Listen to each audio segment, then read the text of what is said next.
오늘 우리는 이제 추수감사 주일로 지키고 있습니다. 그동안 감사했던 모든 감사의 내용들을 이제 하나님 앞에 올려드리는 날입니다. 사실 우리는 매 주일 감사의 절기이죠. 감사하지 않은 날들이 하나도 없고 또 감사를 올려드리지 않는 주일도 하나도 없습니다. 그럼에도 불구하고 우리가 추수감사 주일을 정해서 지키는 것은 우리 모두의 감사를 합하여서 하나님 앞에 올려드리고자 함입니다. 나 혼자의 감사도 있지만 우리의 감사도 있고 또 교회 공동체의 감사도 분명히 있습니다. 이 모든 것을 합하여서 하나님 앞에 감사로 올려드리는 오늘 예배가 될 수 있기를 축복합니다. 그러려면 우리 각자가 먼저 감사로 충만해야 됩니다. 그래 하나님이 오늘 예배를 또 감사함으로 또 우리가 올려드릴 때 하나님 받으시는 예배가 될 수 있죠. 여러분 생각해 보건대 그리스도인들의 감사는 믿지 않는 사람들과의 감사는 좀 다른 것 같아요. 여러분 예수님을 믿지 않는 사람들이 그리스도인의 감사를 보고 때로는 좀 비웃습니다. 그러니까 뭐가 맨날 그렇게 감사하냐는 거예요. 감사하지 않고 살아가는 자기보다 더 뭔가 안 되는 것 같은데 그럼에도 불구하고 맨날 감사하다는 거죠. 그리스도인들은 이해가 안 된다는 겁니다. 여러분 우리는 왜 맨날 감사한가요? 물론 성경 말씀에 감사하라고 했으니까 그냥 감사하는 것도 있지만 우리는 감사하는 이유가 분명히 있습니다. 감사하는 이유가 분명히 있어요. 여러분 성경에서 그냥 무조건 다 감사하라고 그랬어. 그러니까 감사해. 그래서 감사하는 순종의 감사도 있지만 여러분 순종보다 더 큰 감사는 믿음으로 드리는 감사예요. 믿음으로 드리는 감사. 여러분 감사는 성격 좋은 사람이 하는 게 아니에요. 감사는 이렇게 매사에 긍정적인 사람이 하는 게 아닙니다. 저처럼 이렇게 복잡한 생각 싫어하는 사람이 감사하는 게 아닙니다.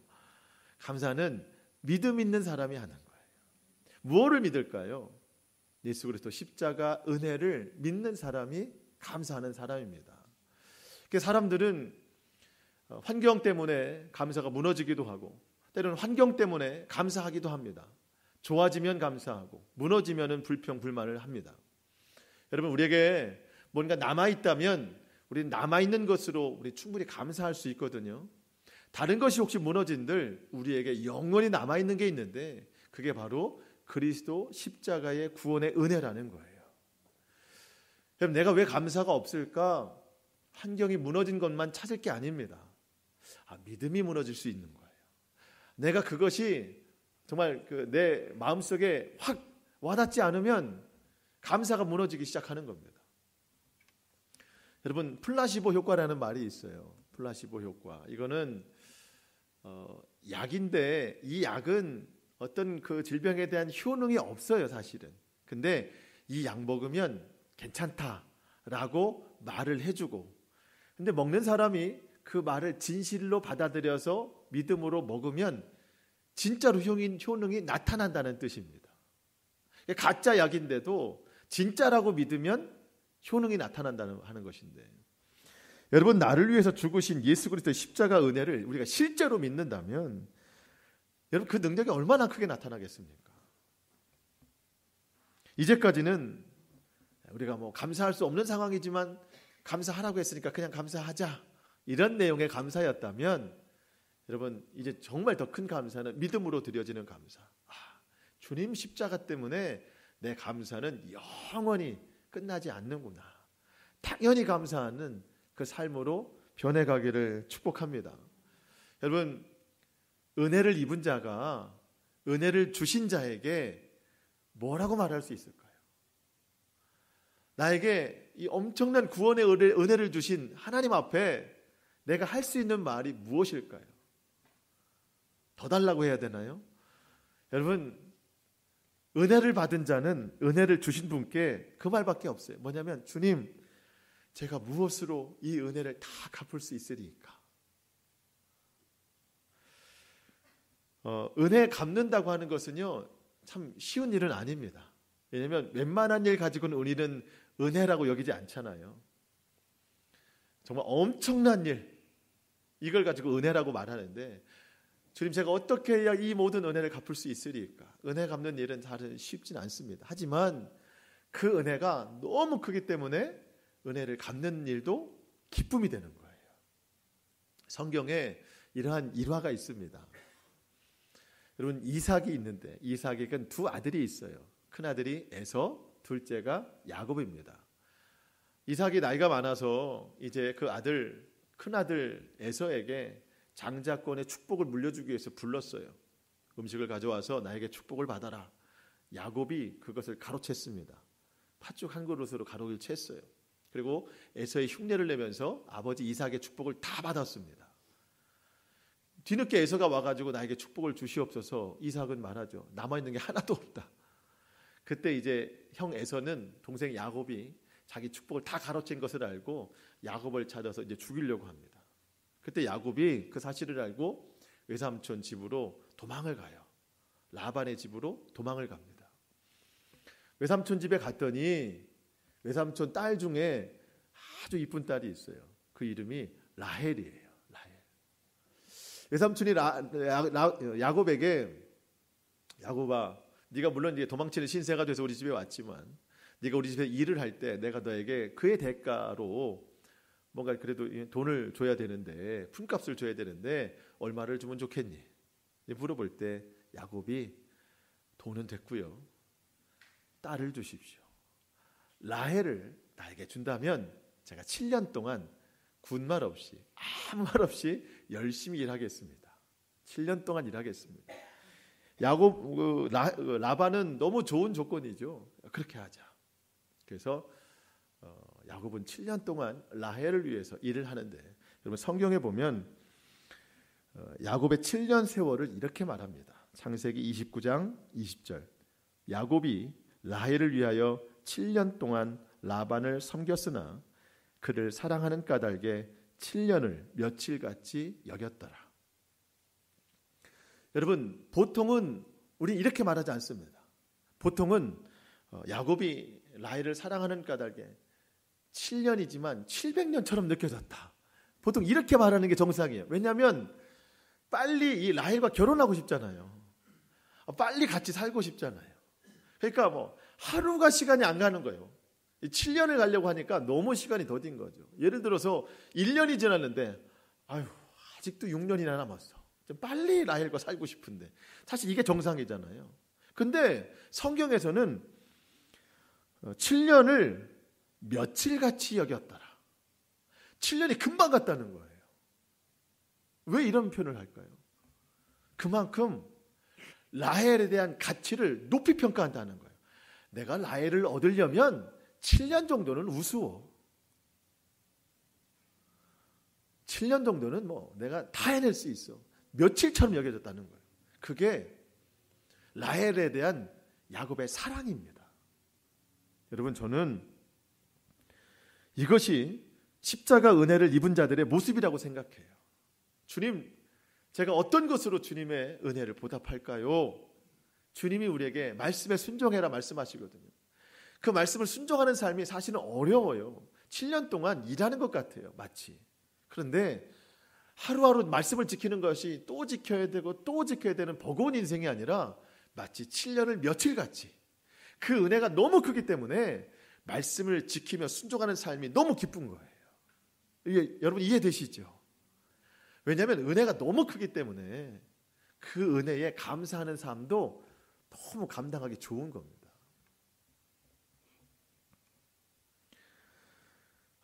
여러분, 오늘 추수감사주의를 맞이해서 주님, 제가 무엇으로 주님의 은혜에 다 보답할까요? 너무 감사가 크기 때문에. 근데 주님이 우리에게 세 가지 주시는 말씀이 있거든요. 이 말씀을 듣고 순종하여 지키는 우리의 삶이 될 수 있기를 축복합니다. 오늘 본문은 사도 바울이 골로새 교회에게 보낸 편지의 일부분입니다. 여러분, 골로새 교회는 이제 초대교회잖아요. 지금 우리와는 달리 초대교회는요, 예수님을 믿는다는 것만으로도 목숨이 빼앗길 수 있는 상태예요. 정말 너무 힘겨운 핍박과 고난 중에 살아가는 것이 초대교회 그리스도인들의 모습입니다. 여러분, 제가 얼마 전에 이 바울이라는 영화를 좀 봤는데 정말 우리가 상상할 수 없는 정도예요. 예수님 믿는다는 것만으로도요, 그냥 붙잡혀가다가 그냥 막 불을 붙여버리기도 하고요. 정말 엄청나게 매를 때리기도 하고 그러면서 또 감옥에 가두기도 하고, 우리가 생각할 수 있는 정도가 아니에요. 그러다 보니까 이 골로새 교회 성도들 중에 야, 내가 이러다가 정말 죽겠다 싶어서 교회를 떠나는 사람이 있고 예수님 믿는 것을 포기하는 사람들이 생겨나기 시작하는 겁니다. 다시 예전으로 돌아가고 싶은 생각이 있는 사람들이 있는 거예요. 예수님 믿으면 좋다고 했는데 오히려 예수님을 안 믿는 저 바깥 세상 사람들이 더 편안하게 사는 것 같아서 저 세상으로, 저 삶으로 좀 나가고 싶어하는 사람들이 있는 거예요. 그때 사도 바울이 그들에게 말하는 겁니다. 이전의 삶으로 돌아가지 말아라. 너희는 새 사람이 된다. 새 사람은 새 사람답게 살아야 된다. 여러분, 예수님 믿는 사람이나 아니면 세상 사람들이나 삶이 조금 변하면 뭐라고 얘기를 듣습니까? 야, 참 누구누구 새 사람 됐네. 여러분 그런 말 들어보셨어요? 새 사람 됐네. 행동이 조금만 바뀌면 아이고 누구누구 참 새 사람 됐다 이런 말 하잖아요. 여러분 세상에서 말하는 새 사람 된 것과 예수를 믿음으로 내가 새 사람 된 것은 완전히 다릅니다. 여러분 오늘 3장 10절 말씀 한번 먼저 보시겠습니다. 우리가 읽지는 않았지만 좀 위에 3장 10절 말씀. 새 사람을 입었으니 이는 자기를 창조하신 이의 형상을 따라 지식에까지 새롭게 하심을 입은 자니라. 아멘. 여러분 세상 사람들은 행동만 조금 바뀌어도 아유 참 누구 새 사람 됐구나 이렇게 칭찬을 하는데 예수님 믿고 새 사람 된 사람들은요 그 정도의 새 사람이 아닙니다. 첫 번째로 하나님의 형상이 다시 회복된 사람들이 새 사람이에요. 하나님이 천지를 창조하시고 인간을 만드셨을 때 하나님의 성품, 하나님의 형상대로 인간을 만드셨습니다. 여러분 죄로 찌들어 있던 늘 죄를 품고 살던 우리가 예수 그리스도 십자가 은혜로 새 사람이 됐다고 하는 것은 이 죄를 다 벗어버리고 다시 하나님을 품기 시작했다는 뜻입니다. 그냥 행동 조금 변화된 게 새 사람 아니에요. 완전히 변화된 겁니다. 지식에까지 새롭게 됐대요. 인생 자체가 완전히 변화된 겁니다. 추구하는 인생이 전혀 달라진 거예요. 여러분 이렇게 새 사람 된 사람은 나를 새롭게 만들어주신 그리스도 예수 그리스도의 그 보혈을 의지해서 감사하며 살아가는 사람입니다. 우리가 할 수 있는 고백은 주님 제가 무엇으로 이 은혜를 다 갚을까요? 주님이 우리에게 오늘 세 가지를 말씀하십니다. 첫 번째, 모든 것에 사랑을 더해라. 12절로 우리 14절 말씀 우리 같이 읽어보도록 하겠습니다. 오늘 본문 12절로 14절입니다. 시작. 그러므로 너희는 하나님이 택하사 거룩하고 사랑받는 자처럼 긍휼과 자비와 겸손과 온유와 오래 참음을 옷 입고 누가 누구에게 불만이 있거든 서로 용납하여 피차 용서하되 주께서 너희를 용서하신 것 같이 너희도 그리하고 이 모든 것 위에 사랑을 더하라. 이는 온전하게 매는 띠니라. 아멘. 여러분 하나님의 형상대로 새롭게 만들어진 우리는 하나님의 대표적인 성품인 사랑을 쫓아서 살아가야 됩니다. 그래서 주님이 말씀하시기를 모든 것에 사랑을 더하라. 여러분 우리 모두는 예수 그리스도의 십자가 보혈로 구원받은 사람입니다. 선물로 받았어요. 그것을 선물로 주시면서 우리에게 그 상자 하나를 선물로 주십니다. 상자 하나를 선물로 주시는데 그 상자 뚜껑에는 뭐라고 써 있냐면 사랑이라고 써 있어요. 사랑이라는 상자를 하나 주십니다. 뚜껑을 열어보니까 그 위에 여러 가지 낱말들이 기록되어 있는데 긍휼, 자비, 겸손, 온유, 오래 참음, 용납, 용서 그 밑에도 여러 가지 단어들이 적힌 카드들이 있는데 맨 위에 보이는 것들이 이런 거더라는 거예요. 긍휼, 자비, 온유, 겸손, 오래 참음, 용납, 용서 이런 단어들이 보이는 겁니다. 주님 이거 왜 저에게 주십니까? 라고 물어봤더니 누가 너희에게 불만이 있거든 서로 용납하여 피차 용서하되 주께서 너희를 용서하신 것 같이 너희도 그렇게 해라 하면서 이 상자를 주셨다는 거예요. 내가 누군가에 대해서 지금 불평과 불만이 막 가득해요. 그때 사랑이라는 상자의 뚜껑을 열어서 용서, 용납의 카드를 꺼내서 사용하라는 거예요. 그리고 그 이름답게 행동하라는 겁니다. 불평과 불만이 있지만 용서하고 용납하라는 거예요. 긍휼의 상황이 되면 긍휼의 카드를 써서 쓰라는 거예요. 자비와 오래 참음, 온유 겸손, 모든 상황에 맞게 그 카드를 꺼내서 쓰라는 거예요. 그 외에도 그 밑에 정말 수두룩한 카드가 너무 많아요. 여러분, 지금 여러분에게 필요한 카드는 뭔가요?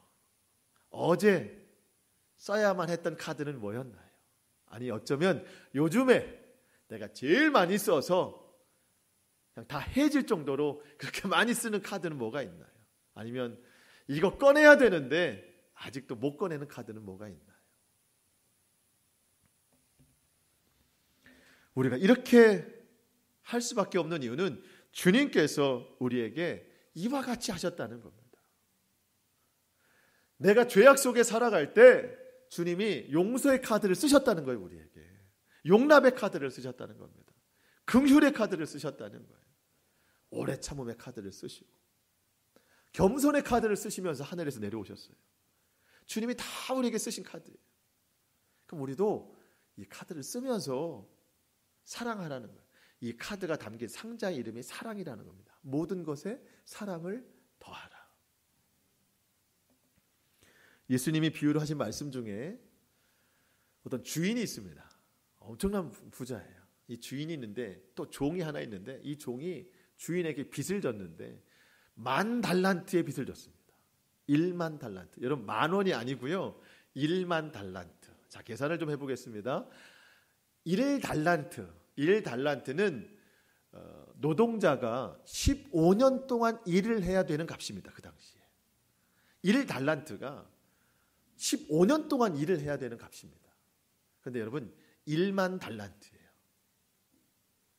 그러니까 제가 계산기를 좀 두드려 봤더니 한 15만 년 정도. 뭐 계산이 안 되죠. 7년이 아니고요. 이 계산이 안 되는 돈입니다. 시간적으로도 돈으로도 계산이 안 되는 거예요. 이거 갚아라. 종에게 갚아라. 못 갚겠습니다. 그랬더니 그 종을 불러들이고 가족을 다 불러들이고 있는 소유 다 팔아서 갚도록 해야 된다 했어요. 그때 이 종이 무릎을 꿇고 엎드려서 주인이시여 내게 한 번만 참아주소서 간절하게 부탁을 했더니 여러분 이 그 주인이 그 10,000달란트의 그 빚을 탕감해 줬어요. 여러분 계산도 안 되고 뭐 날짜로도 계산이 안 되고 돈으로도 계산이 안 되는 이 뭐 어마어마하다고 하는 이 말조차도 표현이 안 되는 그 엄청난 빚을 탕감해 줬습니다. 여러분 구원이 왜 우리에게 은혜입니까? 복음이 왜 우리에게 쉬운 말로 공짜일까요? 왜? 여러분 계산이 안 되기 때문에 그래요. 나에게 주신 구원과 은혜가 이게 더 이상 계산이 안 되기 때문에 그냥 탕감밖에는 안 되기 때문에 우리에게 그냥 은혜로 주신 거예요. 이게 뭐 돈으로 계산이 되면 돈을 받고 하겠지만 지식이나 권력이나 명예를 가지고 하면 그걸 좀 바꿔서 바꿀 수 있겠지만 10,000달란트거든요. 도저히 계산이 안 되기 때문에 탕감밖에는 해결할 일이 없는 거예요. 저와 여러분에게 주신 십자가 은혜는 그냥 탕감이에요. 은혜로 주신 거예요. 공짜로 주신 겁니다. 그런데 그 큰 은혜를 받고 살아가는 우리의 삶은 어떤가요? 이 종이 주인 앞에서 떠나서 집으로 돌아가는 그 모습과 똑같은데 어떤 모습이냐면 이제 집으로 돌아갑니다. 찬송하면서 돌아가겠죠. 가다가 친구 하나를 만났어요. 그 친구가 이 종에게 100데나리온을 꿨어요. 그러더니 이 흥겨운 마음은 잠시 가라앉고 너 왜 나한테 100데나리온 안 갚니? 그랬더니 그 사람도 자기가 금방 했던 말처럼 똑같이 해요. 친구야 미안하다. 한 번만 좀 참아줘라. 그랬더니 이 탕감받은 사람이요. 절대 그럴 수 없어. 절대 그럴 수 없어.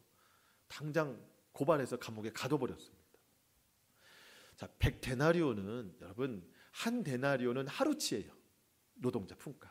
그러니까 100일치예요. 작다고 말할 수 없습니다. 큰 돈이에요. 100일치라니까요. 여러분 그런데 그것만 생각하면 너무 큰 돈이지만 뭘 생각해야 돼요? 10,000달란트 탕감한 거를 생각해야 되는 겁니다. 그 친구를 감옥에 가뒀다는 이 소식을 그 주인이 들었어요. 그랬더니 그 종 다시 붙잡아 와라. 야, 내가 너 탕감해줬는데 그 100데나리온 그거 용서하지 못하고 그거 다 받아내려고 그 친구를 감옥에 가뒀느냐? 성경이 이렇게 표현합니다. 주인이 노하여 그 빚을 다 갚도록 그를 옥졸들에게 넘기니라. 내가 아까 탕감해 주겠다는 말은 취소다. 갚아라. 다 갚아라. 예수님이 이 비유의 결론을 말씀하셨습니다. 너희가 각각 마음으로부터 형제를 용서하지 아니하면 나의 하늘 아버지께서도 너희에게 이와 같이 하시리라. 주님이 우리를 말할 수 없는 은혜로 공짜로 탕감해 주셨는데, 탕감받고 집에 돌아가는 길에 누군가 나에게 힘들게 하고 어렵게 한다고 해서 불평과 불만과 욕설과 미움의 마음, 시기, 질투의 마음을 그에게 투여한다면 주님이 우리를 다시 불러서 널 탕감해 주는 것을 내가 무효시키겠다. 너도 갚아라. 여러분, 우리가 갚아야 될 것은 돈이 아닙니다. 죄를 갚아야 되는데, 여러분, 죄의 값은 사망입니다. 육신의 죽음이 아니고 영원한 죽음이에요. 우리가 그 삶으로 다시 돌아갈 수밖에 없다는 거예요. 여러분, 100데나리온 작은 돈이 아닙니다. 100일치 품삯이에요. 여러분, 우리가 용서하는 거, 사랑하는 거 쉽다고 하는 얘기가 아니에요. 100데나리온의 가치가 있을 만큼 어려운 일이라는 겁니다. 용납하고 용서하는 거 우리가 할 수 있는 게 절대 아니에요. 근데 여러분, 우리가 무엇을 먼저 생각하자고요? 1만 달란트 탕감받은 것을 생각하자고요. 당장 용서하고 이해하는 거 어려워요. 하지만 1만 달란트 탕감받은 사람이구나.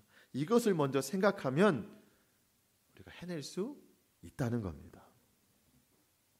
어떤 목사님이 사랑을 말씀하시는데 그냥 이 딱 한 문장으로 결론을 내리는데 너무 이해가 되더라고요. 그 목사님이 뭐라고 말하냐면, 걸리기만 해봐. 사랑할 테니까. 걸리기만 해봐. 사랑할 테니까. 이해되시죠? 보통은 걸리기만 해봐. 내가 보복하고 원수를 갖고 힘들게 하고 막 그럴 텐데, 사랑해야 된다고. 우리 이미 1만 달란트 탕감받았으니까 걸리기만 해봐. 그냥 사랑해버릴 테니까. 용서할 테니까. 한마디로 딱 정의가 되더라고요. 여러분, 마음에 꼭 다짐하면서 사십시오. 걸리기만 해봐. 사랑할 테니까. 오늘 밤에라도 주님이 꿈속에서 안 되겠다. 빚 다 갚아라. 이렇게 하시기 전에 여러분 빨리 우리 청산하고 사랑과 용서의 삶을 살아야 됩니다. 1만 달란트를 생각하면 할 수 있어요. 주님이 모든 것에 사랑을 더해라. 우리에게 이렇게 말씀하십니다. 두 번째로, 주님, 제가 무엇으로 이 큰 은혜를 다 갚을 수 있으리까? 주님이 주시는 말씀, 모든 것에 감사를 더해라. 감사를 더하고 살아라. 15절 말씀 함께 보겠습니다. 15절 말씀 함께 읽겠습니다. 시작. 그리스도의 평강이 너희 마음을 주장하게 하라. 너희는 평강을 위하여 한 몸으로 부르심을 받았나니 너희는 또한 감사하는 자가 되라. 아멘. 여러분, 그리스도의 평강이 마음에 임하면 그 사람은 늘 감사하면서 살 수 있습니다. 우리는 마음의 평강이 임하면 감사할 수 있는데, 사실 여러분, 마음의 평강이 뭐 맨날 임합니까? 사실 그렇지 않아요. 그러면 우리의 감사는 제한적이구나. 바꿔 말하면 감사하면 마음의 평강이 임한다는 뜻이에요. 여러분, 감사는요 굉장히 놀라운 능력이 있습니다. 여러분, 우리의 마음의 평강이 깨지는 이유는 환경이 무너졌기 때문이에요. 누군가 나에게 힘들게 하기 때문입니다. 마음의 평강이 무너져요. 여러분, 내가 힘들고 어렵고 입술에서는 온갖 불평과 불만과 원망과 때로는 마음의 욕설과 생각으로 또 미움, 정죄, 비판, 이런 것들이 나오는 순간인데 내 입술에서 갑자기 주님 감사합니다. 갑자기 이 말이 튀어나온다면 여러분, 한 우물에서 단물과 쓴물이 나올 수 있습니까? 없습니까? 성경에서 없다고 그랬어요. 머리에는 온통 불평, 불만, 미움, 원수 갚고 싶은 판단, 이런 게 막 가득 차 있는데 내 입술에서는 갑자기 주님 감사합니다 튀어나오면 단물과 쓴물이 한꺼번에 나올 수 없기 때문에 이 쓴물이 나올 수가 없어요. 불평이 나올 수가 없어요. 여러분 경험해 보신 분들은 알 겁니다. 여러분 머릿속은 복잡해도 내 입술로는 뭐를 툭 던지냐면 감사를 그냥 툭 던지세요. 그러면 불평의 말이 나올 수가 없어요. 이미 단물이 나왔기 때문에. 할렐루야. 그냥 감사를 툭 던지세요. 주님 감사합니다. 주님 감사합니다. 뭐 감사할 것이 없지만 주님 감사합니다. 여러분 이거 아니라고 그랬습니다. 감사할 게 충분해요. 예, 이 은혜가 너무 커서 감사하는 건데요. 감사가 없다고 말하면 안 됩니다. 주님 제게 주신 은혜가 너무 큰 게 있기 때문에 주님 감사합니다. 지금 당장은 힘들고 어렵고 예, 뭐 사람들 때문에 환경 때문에 어려움이 있지만 주님 저는 이미 탕감받고 집에 돌아가는 사람입니다. 주님 감사합니다. 그래도 감사가 안 나오면 오늘 밤에 주님이 나에게 오셔서 빚 갚아라 이 상상을 하면은요, 아우 주님 감사합니다. 바로 나오는 거예요. 우리 갚을 수 없어요. 그러니까 그냥 감사를 툭 던지세요. 어떻게 하라고요? 감사를 툭 던져라. 그러면은요, 이 입술에서 쓴물이 나오지 않아요. 이미 단물이 나왔기 때문에. 생각해 보면 구원의 감사뿐 아니고요, 일상의 감사도 참 많이 있습니다. 여러분 오늘 좀 감사일기 제출하셨지만 저도 좀 냈는데요. 여러분 뭐 첫날부터 오늘까지 3주 동안 구원에 감사합니다, 구원에 감사합니다, 그것만 썼나요? 아니죠. 일상의 감사 많이 기록이 되죠. 예, 주님은 구원의 감사뿐만 아니라 우리에게 일상의 감사도 참 많이 주셨어요. 생각해보면 다 감사입니다. 생각해보면 다 주님의 은혜예요. 그때는 이해를 못했었어요. 주님이 왜 이렇게 하실까? 돌아보니까 아, 감사할 일이에요. 열심히 기도했었는데, 아니 지금도 기도하는데 왜 응답이 없을까? 불평과 원망과 불만이 좀 가득한 것 같은데, 아, 지금에 돌아보니까 주님이 선하게 역사하셨구나. 여러분 다 주님의 은혜입니다. 시편 121편 1절 말씀. 내가 산을 향하여 눈을 들리라. 나의 도움이 어디서 올까? 너무 힘든 시편의 삶입니다. 시편 기자의 삶이에요. 내 도움은 어디서 오나? 천지를 지으신 여호와에게서로다.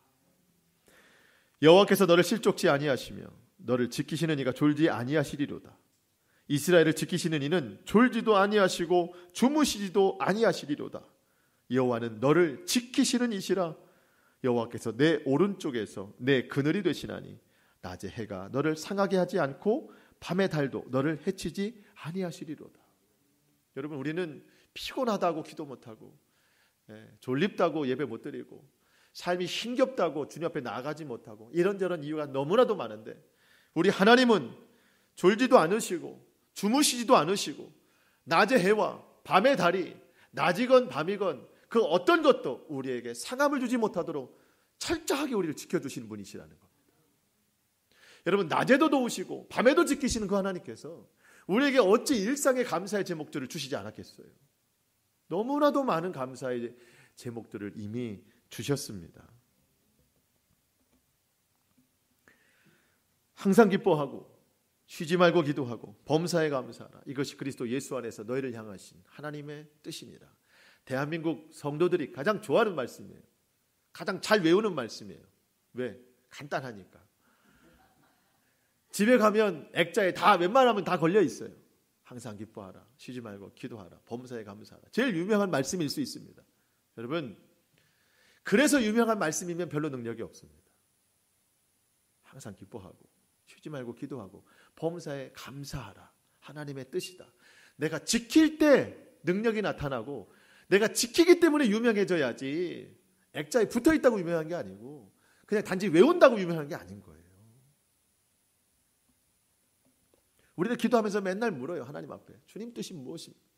하나님 뜻이 무엇입니까? 나왔잖아요. 이것이 너희를 향한 하나님의 뜻이니라. 기뻐하고 기도하고 감사하고 이거 말고 다른 뜻이 없어요. 물론 특별한 상황에 맞는 특별한 뜻을 주실 때도 있지만 이것이 웬만한 상황에서 다 허락되는 하나님의 뜻입니다.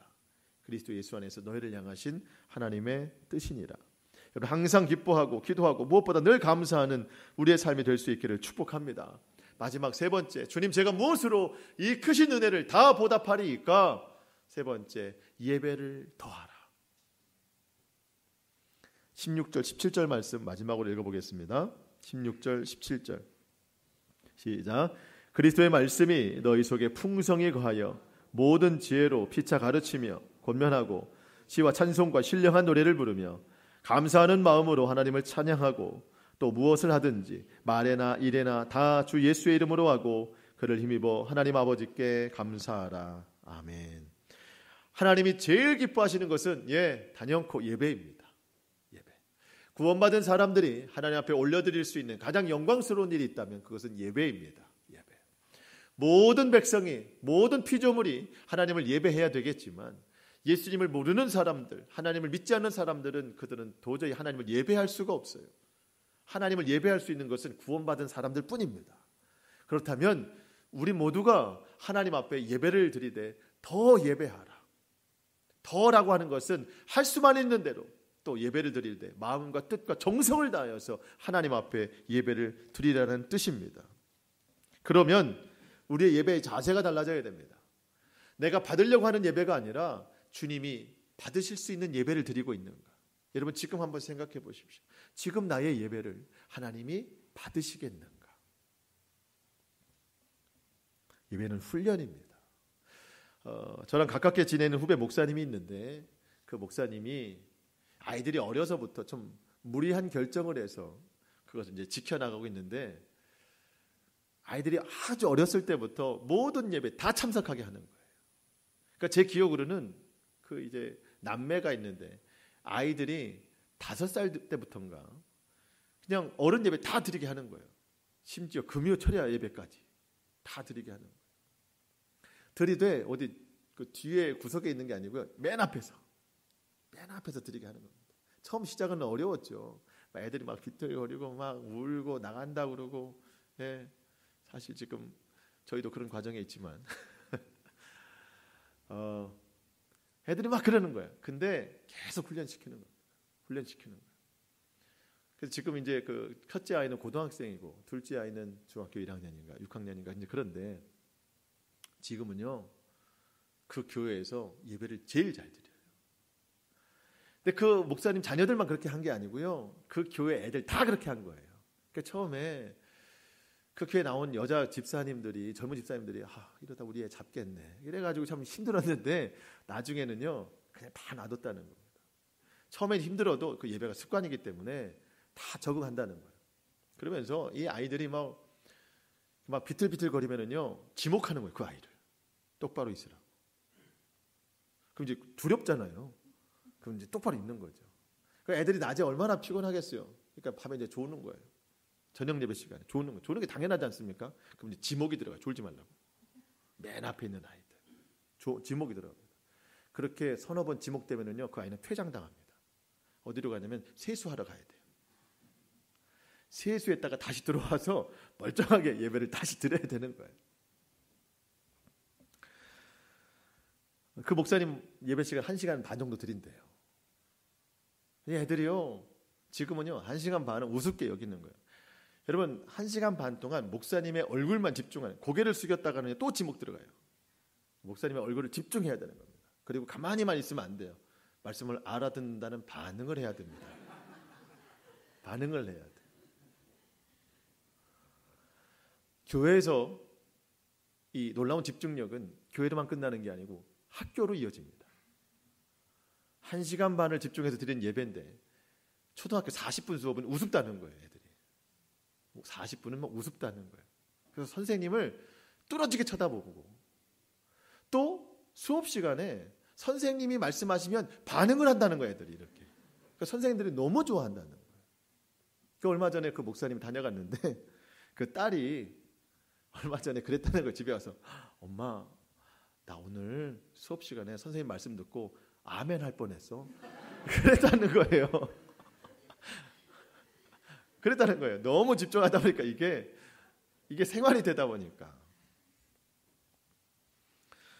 그 아이들 정말 집중력이 너무 좋아가지고 공부도 열심히 잘한다고 그래요. 그 교회 아이들이요 이제 오면은요 부모들이 다 맡긴다는 거예요. 예배 시간에 그 목사님한테. 이제 우리 교회도 이제 좀 우리 아이들부터 좀 시작을 해보려고 하는데 지금 처음 시작이라 사실 좀 어렵거든요. 그래서 이제 해보려고 지금 하고 있습니다. 어쨌든 여러분 예배 훈련이라는 거예요. 예배는 훈련입니다. 디모데전서 4장 8절 말씀에 육체의 연단은 약간의 유익이 있으나 경건은 범사에 유익하니 금생과 내생에 약속이 있느니라. 새번역 성경으로 읽어드리면 조금 더 쉽습니다. 몸의 훈련은 약간의 유익이 있으나 경건의 훈련은 모든 면에 유익하니 이 세상과 장차 올 세상에 생명을 약속해 줍니다. 여러분 경건의 훈련은 모든 것에 유익한데 경건의 훈련 중에 대표적인 것이 여러분 예배입니다. 예배는 훈련이에요. 예배를 잘 드릴 수 있도록 집중할 수 있도록 훈련해야 됩니다.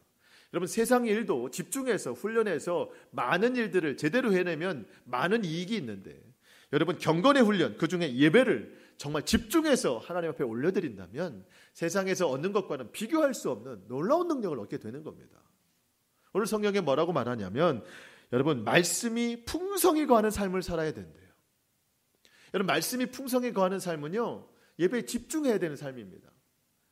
말씀이 풍성히 거하면 어떤 놀라운 경우가 일어나느냐. 여러분 한여름 메마른 땅에 단비가 내려졌을 때 땅이 촉촉해지는 것 그리고 가물어서 시들시들한 그 들풀이 단비를 맞고 다시 생기를 얻는 것 그런 것과 같은 것이 말씀이 풍성한 삶입니다.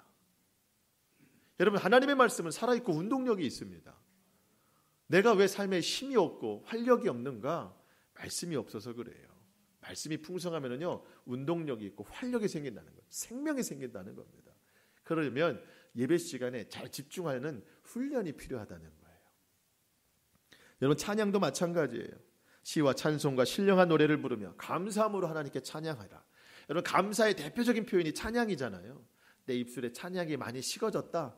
감사가 없는 겁니다. 그러면 은혜가 떨어지기 시작해요. 여러분 우리는요 의도적으로라도 찬양을 계속해야 됩니다. 찬양을 계속해야 돼요. 찬양하면 은혜가 넘치고 감사가 넘치기 시작합니다. 여러분 찬양의 입술이 끊이지 않기를 축복합니다. 마지막으로 이야기하는 것이 여러분 예배를 더하라. 예배 속에서 우리 성도의 교제를 굉장히 중요하게 생각하고 있습니다.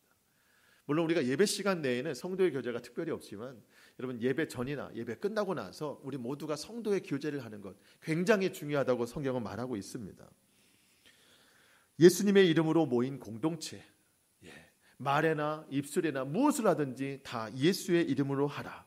예수의 이름으로 서로 가르치고 예수의 이름으로 서로 권면하고 예수의 이름으로 서로 예배하고 식탁의 교제 모든 모임까지도 모든 것을 다 예수의 이름으로 하라. 여러분 우리 교회 모든 모임은 다 예수님의 이름으로 해야 됩니다. 교회 안에서 모든 대화는 예수님의 이름으로 시작해서 예수님의 이름으로 끝나야 되는 겁니다. 사람의 말이 큰 소리가 되면 안 됩니다. 오직 예수님의 말씀, 예수님의 이름만이 우리 교회에 가득 울려 퍼져야 된다는 겁니다. 주님은 우리에게 예배를 더해라. 예배에 집중해라. 또 예배 가운데 있는 모든 것들에 대해서 최선을 다하라고 말씀해 주셨습니다. 여러분 말씀을 마치겠습니다. 주님, 이 공짜로 주어진 쉽게 말하면 공짜로 주어진 은혜로 주어진 이 크신 구원의 은혜를 제가 어떻게 갚으리까? 너무 감사해서 제가 어떻게라도 표현하고 싶은데 어떻게 했으면 좋겠습니까? 주님이 오늘 세 가지를 말씀하십니다. 첫 번째로 모든 것에 사랑을 더해라. 여러분 사랑의 설교는 많이 듣지만 실천이 많지 않은 것이 우리 세대잖아요. 여러분 실천해야 됩니다. 안 그러면 갚아라. 그렇게 말씀하시니까 여러분 그 말 떨어지기 전에 사랑을 실천하고 또 한 가지 감사를 더해라. 여러분 지금도 감사하겠지만 더 큰 감사로 하나님 앞에 올려드려야 됩니다. 마지막으로 예배를 더해라. 할 수 있으면 예배를 더 많이 드리시고 할 수 있는 대로 예배에 더 집중하셔서 예배를 통해서 주시는 하나님의 능력을 경험하는 우리 모두가 될 수 있기를 주님의 이름으로 축원합니다. 아멘. 기도하겠습니다.